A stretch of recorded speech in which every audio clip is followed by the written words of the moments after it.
Essa é a minha querida amiga Caju. Ela tem 8 meses e é sobre ela que eu quero falar hoje. Por quê? Porque ela me ensinou muitas coisas muito novas na minha vida que me ajudam muito a viver melhor. Primeira coisa é, tá tudo bem, cara. Ou seja, se não tem nenhum problema acontecendo, se você não tá vivendo nenhum problema naquele exato momento, tá tudo bem. E é muito louco, porque eu vejo que ela é um ser muito tranquilo, que fica tão tranquilo em casa e ela caminha, faz as coisas dela, sai, vai ver as coisas. Ela só se assusta quando realmente alguma coisa impacta naquele momento. Então essa resiliência, assim, depois de 8 meses observando essa resiliência e ver ela mudar o caráter dela de acordo com as situações, é uma coisa que me tocou muito. E que me ajuda muito, na verdade, a entender que, ou seja, se a gente tá tranquilo, a gente tá tranquilo, né, velho? Não tem que inventar loucura, não tem que inventar problema, tem que ficar tranquilo se você tá tranquilo. E, bom, a segunda coisa é que não se precisa falar para dizer coisas. E isso é uma coisa muito importante, até mesmo para o meu casamento, eu tenho me dado conta, assim, que as ações, né, as coisas que você faz, elas têm uma importância muito, muito, muito grande para sua relação com as pessoas e para sua comunicação com as pessoas, né? Então, é muito louco, porque todo mundo sabe que os animais eles não falam com palavras, óbvio, mas eles têm um poder de comunicação muito forte, cara. É, e isso é uma coisa que eu me dei conta, assim, de como ela consegue se comunicar de uma forma tão intensa comigo e com a Eli, e com qualquer pessoa, assim, amigos que vêm aqui em casa, assim, também, às vezes, que são sensíveis aos animais, né, que gostam dos animais, e como ela consegue comunicar alguma coisa com essas pessoas, assim, que às vezes a gente não consegue nem explicar o que que é, e aí que eu me dou conta que a gente nem precisa nem explicar o que que é também, né, tipo, nem precisa disso, mas que essa comunicação em si, ela te dá uma informação e ela te dá algum sentimento, sabe, é uma transferência de energia, assim, que eu sinto que você tem. E que é muito louco quando a gente não usa palavras, essas transferências de energia que a gente tem com as pessoas, eh, não quero dizer que ela é mais intensa, mas eu acho que ela entra num outro lugar do cérebro, né, que não é um lugar tão óbvio assim, e que faz a gente sentir as coisas de um jeito muito profundo, cara. E isso é outra coisa que me ajuda bastante com a música. E até observando a gata Caju e relacionando isso com minha profissão de músico, eu me dou conta de como o nosso jeito de performar, né, o nosso jeito de se mexer, o nosso jeito de doar a nossa energia para as pessoas, ele é tão importante quanto o que a gente está dando em si, né. Enfim, só de conviver com esse ser em casa, que é um ser, para mim, que é mágico, eu aprendi coisas incríveis sobre a comunicação. Então aí, segunda dica de prestar atenção no seu gato sobre como ele se comunica com você. Então vamos para a terceira coisa. A terceira coisa é metade um aprendizado dela e metade um aprendizado de uma letra de uma música do Lô Borges, é, do disco do tênis, para quem quiser escutar aí. Eu vou colocar o nome aí. É, mas nessa música ele fala: eu queria ser como o meu gato que descansa com os olhos abertos. E eu sempre fiquei pensando sobre isso, assim, né? Tipo, é uma frase bem que me impactou bastante. Não só porque eu gosto de gatos, mas porque o que significa descansar com os olhos abertos, né? E, e observando a Caju, eu me dou conta que é relacionado com a primeira coisa, né? Que se tá tudo bem, tá tudo bem. E aí você consegue descansar ativamente. Você tá descansando fazendo coisas, né? E é muito louco, porque até a palavra ativamente, eu tenho um amigo que ele gosta de juntar palavrinhas assim e inventar novos sentidos para as palavras, né? E dentro da palavra ativamente, existe ativa e a mente, né? Ou seja, você tá com a mente ativa, mas você tá descansando. E isso é uma coisa que fica bastante comigo, porque eu sinto que eu sou uma pessoa que descansa só quando eu durmo, cara. E acho isso um pouco triste, não sei vocês aí, mas eu tenho a impressão de que é como não uma perda de tempo, eu acho que dormir não é uma perda de tempo, mas acho assim, é um desperdício da energia do descanso somente poder descansar quando você fecha os seus olhos e você apaga a sua mente, né, cara? Até pensando na nossa existência finita, assim, eu acredito que a gente tem que buscar esse equilíbrio, né? Essa possibilidade de descansar acordado, cara. E é muito louco, acho que isso vem com a contemplação, né? Com poder contemplar. Eu vejo a Caju muitas vezes, assim, ela gosta de sair aqui fora. Você vem aqui, tem uma florestinha aqui. Enfim, nossa casa aqui tá no meio de um matinho aqui. E às vezes ela sai e senta e fica só olhando pro mato, cara. E eu fico pensando, porra, quantas vezes eu faço isso, né? Eu não faço isso nem perto do que o que ela faz, assim. Deveria buscar, assim, um momento cada dia para poder ter um momento de contemplação, né? Que são os momentos do descanso ativo, eu acho. E às vezes de também só ficar sentado, cara. Tipo, eu vejo ela, às vezes, ela vai no sofá e senta e, tipo, ela não tá dormindo, sabe? Ela não tá realmente, tipo, buscando desligar 100% as sensações que ela tem de percepção do mundo pra poder descansar.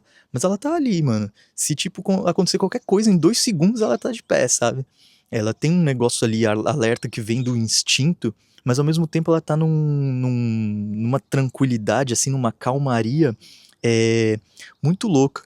E aí eu vou contar uma historinha, cara, bem estranha que aconteceu comigo uma vez que me fez pensar nisso que eu tô falando também.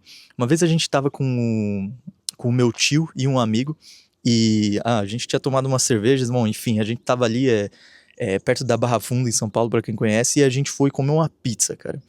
E a gente chegou lá nesse lugar pra comer uma pizza e eu fui pedir a pizza e eu fiquei conversando com o cara que tava lá cobrando a pizza, né? E, enfim, o garçom.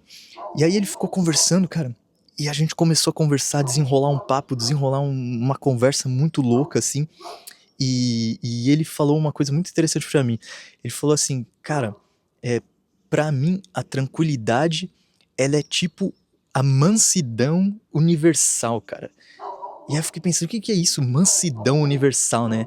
E até perguntei pra ele, mano, mas o que que significa isso? Ele falou, cara, é tipo assim, quando você olha assim o mar e você vê todo aquele poder, né? Toda aquela grandiosidade, mas ele tá calmo, cara. Ele tá parado, assim. Mas tem tanta coisa acontecendo, mas tá tudo sob controle, assim, né? Não tá, tipo, perturbando, enfim. E aí ele ficou falando, a teoria dele era essa, né? Que a gente tinha que se reconectar com a mansidão universal.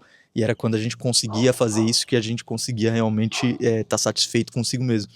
E acho que tem muito a ver com isso, né? Com descansar com os olhos abertos aí.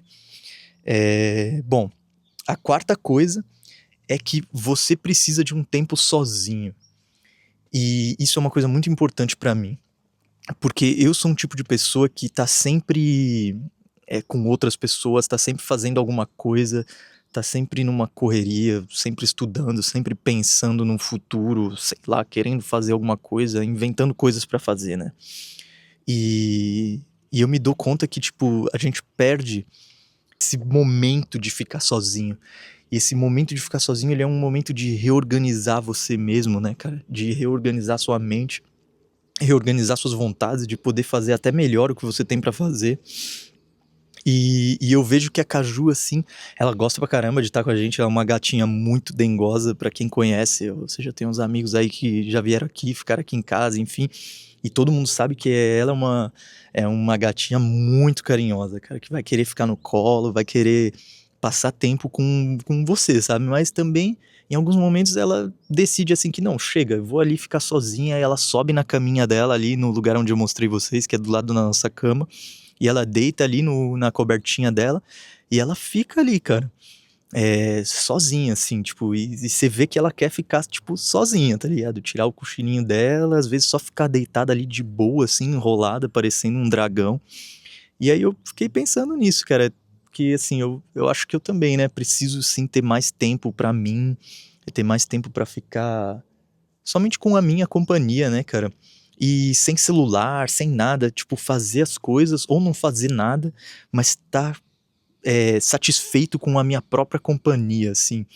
E é louco, eu tava conversando disso com o meu tio outro dia. E ele fez uma viagem recentemente, enfim, passou em Salvador.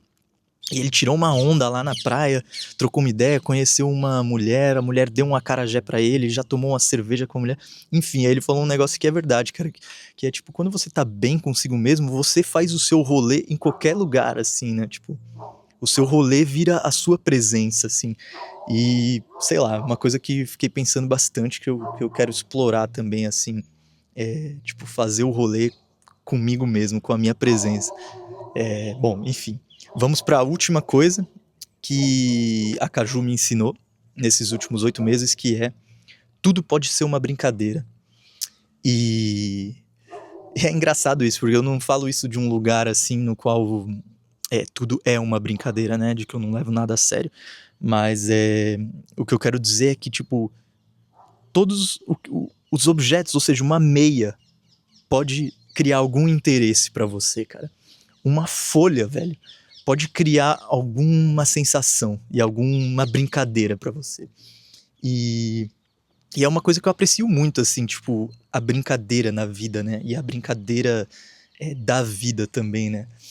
E o que isso me faz refletir é que, tipo, os pequenos momentos que rolam aí no dia a dia, né? Às vezes, mano, o dia a dia é muito ruim, cara. E a gente tem que trabalhar e falar com pessoas que a gente não quer falar, enfim. Mas existem pequenos detalhes, assim, que são uma brincadeira mental, uma brincadeira, às vezes, até física, não sei. E, por exemplo, outro dia eu tava no trem, assim, tava indo trabalhar, enfim, tava com o meu contrabaixo e tava cheio de gente, muito ruim. E tinha uma mulher com um cachorrinho muito bonitinho, assim, tipo, que nem um bebê, assim. Eu fiquei só olhando, assim, pro cachorrinho e falei, cara, puta que bonito, sabe? E eu acho que vem desse mesmo lugar, assim, é uma coisa que a Caju me ensinou, que vem desse mesmo sentimento, que é o de você prestar atenção nas coisas de uma forma leve, cara. E de você conseguir brincar com as coisas que vão acontecendo na sua vida, assim, no cotidiano, né, cara? É, enfim, essas são as 5 coisas aí que eu aprendi com a Caju. E que é um ser muito especial, um ser muito lindo. E é isso aí, ó. Vou mostrar um pouco o jardim pra vocês, pra acabar o vídeo. Aqui, o jardim onde a Caju brinca. Às vezes ela fica aqui, ela gosta de subir nessa árvore, ela gosta de subir naquela árvore ali também. E é isso, ó. Dia lindo, acabando aí com positividade esse domingão.